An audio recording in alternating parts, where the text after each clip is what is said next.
भीम को यह अभिमान हो गया था कि संसार में मुझसे अधिक बलवान कोई और नहीं है। 100 हाथियों का बल है उसमें, उसे कोई परास्त नहीं कर सकता। और भगवान अपने सेवक में किसी भी प्रकार का अभिमान रहने नहीं देते, इसलिए श्री कृष्ण ने भीम के कल्याण के लिए एक लीला रच दी। द्रौपदी ने भीम से कहा, आप श्रेष्ठ गदाधारी हैं, बलवान हैं, आप गंधमादन पर्वत से दिव्य वृक्ष के दिव्य पुष्प लाकर दे, मैंने अपनी बेनी में सजाने हैं, आप समर्थ हैं, ला सकते हैं, लाकर देंगे न दिव्य कमल पुष्प। भीम द्रौपदी के आग्रह को टाल नहीं सके, गदा उठाई और गंधमादन पर्वत की ओर चल पड़े मदमस्त हाथी की तरह, किसी तनाव से मुक्त निडर। भीम कभी गदा को एक कंधे पर रखते, कभी दूसरे पर रखते, बेफिक्री से गंधमादन पर्वत की ओर जा रहे थे। सोच रहे थे, अब पहुंचा कि तब पहुंचा, दिव्य पुष्प लाकर द्रौपदी को दूंगा, वह प्रसन्न हो जाएगी। लेकिन अचानक उनके बढ़ते कदम रुक गए। देखा, एक वृद्ध लाचार और कमजोर वानर मार्ग के एक बड़े पत्थर पर बैठा है।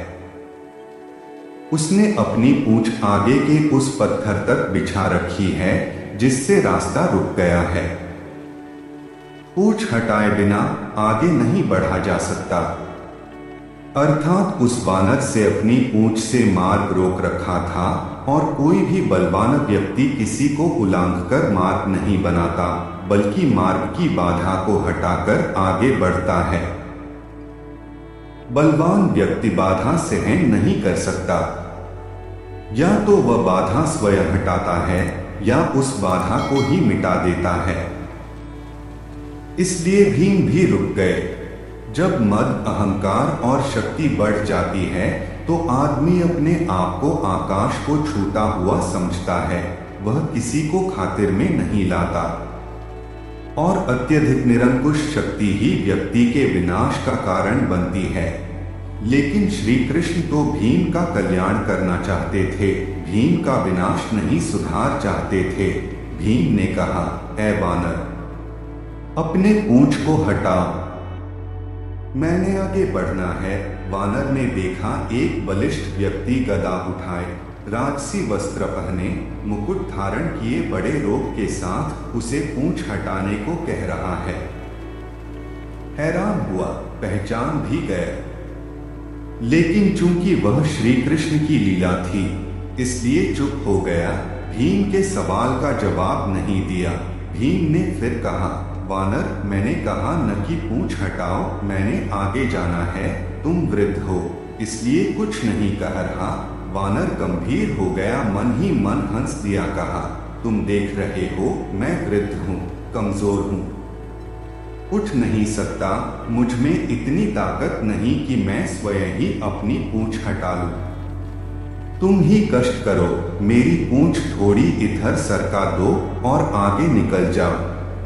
भीम के तेवर कसे, गदा कंधे से हटाई, नीचे रखी। इस वानर ने मेरे बल को ललकारा है, आखिर है तो एक पूंछ ही, वह भी वृद्ध वानर की। कहा, यह मामूली सी पूंछ हटाना भी कोई मुश्किल है, यह तुमने क्या कह दिया? मैंने बहुत बलवानों को परास्त किया है, 100 हाथियों का बल है मुझ में। इतना कहकर भीम ने अपने बाएं हाथ से पूंछ को यूं पकड़ा जैसी एक तिनके को पकड़ रहा है कि उठाया, हवा में उड़ा दिया। लेकिन भीम से वह पूंछ हिल भी नहीं सकी। हैरान हुआ। फिर उसने दाएं हाथ से पूंछ को हटाना चाहा, लेकिन दाएं हाथ से भी पूंछ तिल मात्र नहीं हिली। भीम ने वानर की तरफ देखा, वानर मुस्कुरा रहा था। भीम को गुस्सा आ गया। भीम ने दोनों हाथों से भरपूर जोर लगाया, एक पांव को पत्थर पर रखकर आसरा लेकर फिर जोर लगाया, 2-3 बार। लेकिन हर बार भीम हताश हुआ। जिस पूंछ को भीम ने मामूली और कमजोर वानर की पूंछ समझा था, उसने उसके पसीने छुड़वा दिए थे। और भीम थककर निढाल होकर एक तरफ खड़ा हो गया। सोचने लगा, यह कोई मामूली वृद्ध वानर नहीं है, यह दिव्य व्यक्ति है और इसकी असीम शक्ति का मैं सामना नहीं कर पाऊंगा। विनम्र और झुका हुआ व्यक्ति ही कुछ पाता है, अकड़ उसे ले डूबती है, ताकत का फूर हो जाती है और भीम वाकई वृद्ध वानर के सामने कमजोर लगने लगा। मद और अहंकार का फूर हो गया, और जब मद और अहंकार मिटता है तभी भगवान की कृपा होती है। भीम ने कहा, मैं आपको पहचान नहीं सका, जिसकी पूंछ को मैं उठा नहीं सका वह कोई मामूली वानर नहीं हो सकता। मुझे क्षमा करें, कृपया अपना परिचय दें। वानर उठ खड़ा हुआ, आगे बढ़ा और भीम को गले लगा लिया। कहा, भीम, मैं तुम्हें पहचान गया था, तुम वायु पुत्र हो, मैं पवन पुत्र हनुमान हूँ, श्री राम का सेवक। श्री राम का सेवक होने के सिवा मेरी कोई पहचान नहीं और उन्हीं के आदेश पर मैं इस मार्ग पर लेटा हूँ, ताकि तुम्हें तुम्हारी असलियत बता दूं। रिश्ते से मैं तुम्हारा बड़ा भाई हूँ और इसीलिए बड़े भाई का कर्तव्य निभाते हुए प्रभु के आशीर्वाद से तुम्हें याद दिला रहा हूँ। शक्ति का, ताकत का अभिमान न करो, क्योंकि यह ताकत और बल तुम्हारा नहीं, भगवान ने ही इसे दिया। यह शरीर भी तो परमात्मा ने दिया है, और जो चीज परमात्मा की है वह किसी और की कैसे हो सकती है। इसलिए जो जिसने दिया है उसके लिए उसी का धन्यवाद करना चाहिए। परमात्मा की शक्ति के अलावा किसी की क्या शक्ति हो सकती। भीम की आंखें खुली। त्रेता युग की श्री राम और हनुमान जी की वीर गाथाएं याद आ गई।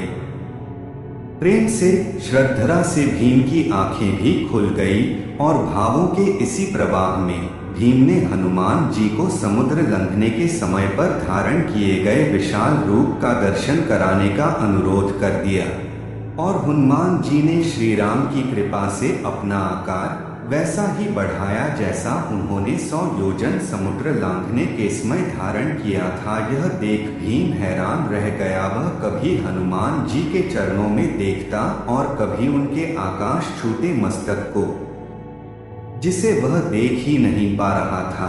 हनुमान जी ने कहा, भीम, मेरे इस रूप को तुम देख नहीं पा रहे, लेकिन मैं श्री राम की कृपा से इससे भी बड़ा रूप धारण कर सकता हूँ। भीम ने हाथ जोड़कर सिर झटक दिया और हनुमान जी के चरणों में गिर पड़ा।